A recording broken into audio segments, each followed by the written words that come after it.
अप्रैल 2025 में supreme court ने एक फैसला, अहम फैसला सुनाते हुए 26,000 यानी 25,725 टीचर, नॉन टीचिंग स्टाफ जो 2016 के पैनल के तहत हायर सेकेंडरी स्कूलों में बहाल हुए थे, तमाम लोगों की नौकरी को खत्म कर दिया।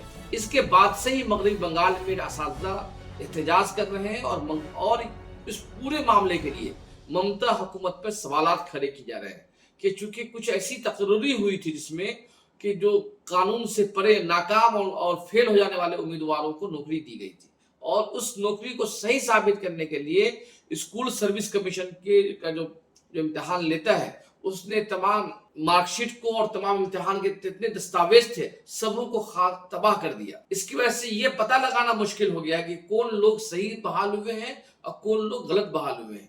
इस फैसले के बाद से ही मगरबी बंगाल में ये जो असातिज़ा है एहतजाज कर रहे हैं, मुजाहरा कर रहे हैं। कल ये जो असातिज़ा विकास भवन सॉल्ट लेक में, जहां एजुकेशन मंत्रालय का ऑफिस है, महकमे तालीम का ऑफिस दफ्तर है, ऑफिस है, वहां एहतजाज कर रहे थे। उसके कुछ असातिज़ा कल दोपहर में विकास भवन के अंदर दाखिल हो गए और हालात खराब हो गए। उसके बाद शाम आते ही बंगाल पुलिस ने उस पर लाठीचार्ज कर दिया। आप लाठीचार्ज की तस्वीर देख रहे हैं।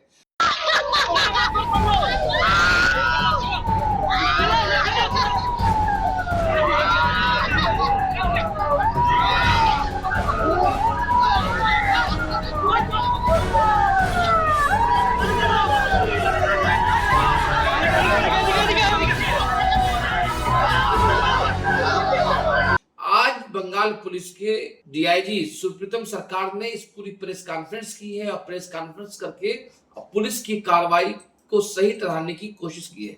प्रीतम सरकार ने कहा है कि हालात नागुज़ीर हो गए थे, चूंकि जो लोग विकास भवन में दाखिल हुए थे वो लोग विकास भवन के अमले को रोक रहे थे, उन्हें नुकसान पहुंचा रहे थे, इसलिए उनकी जान की हिफाजत के लिए उन्हें लाठी चार्ज करना पड़ा।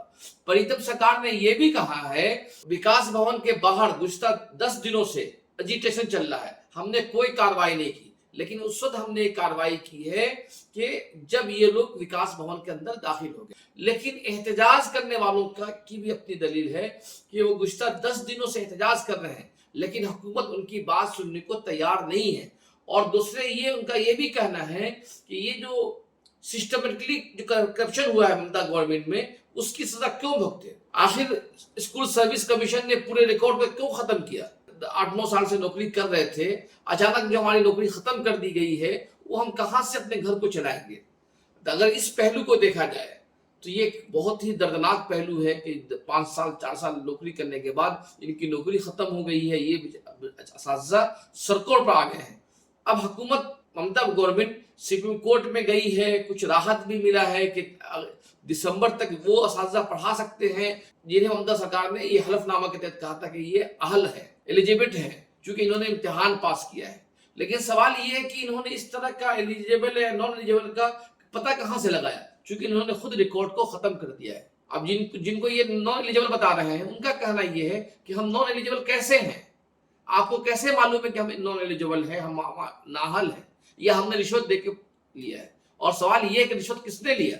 इस रिश्वत के इल्जाम में रियासती वजीर, साबिक रियासती वजीर पार्थो चटर्जी और कई तृणमूल कांग्रेस के कई एमएलए जेल जा चुके हैं, कई सीनियर अफसरान जेल जा चुके हैं।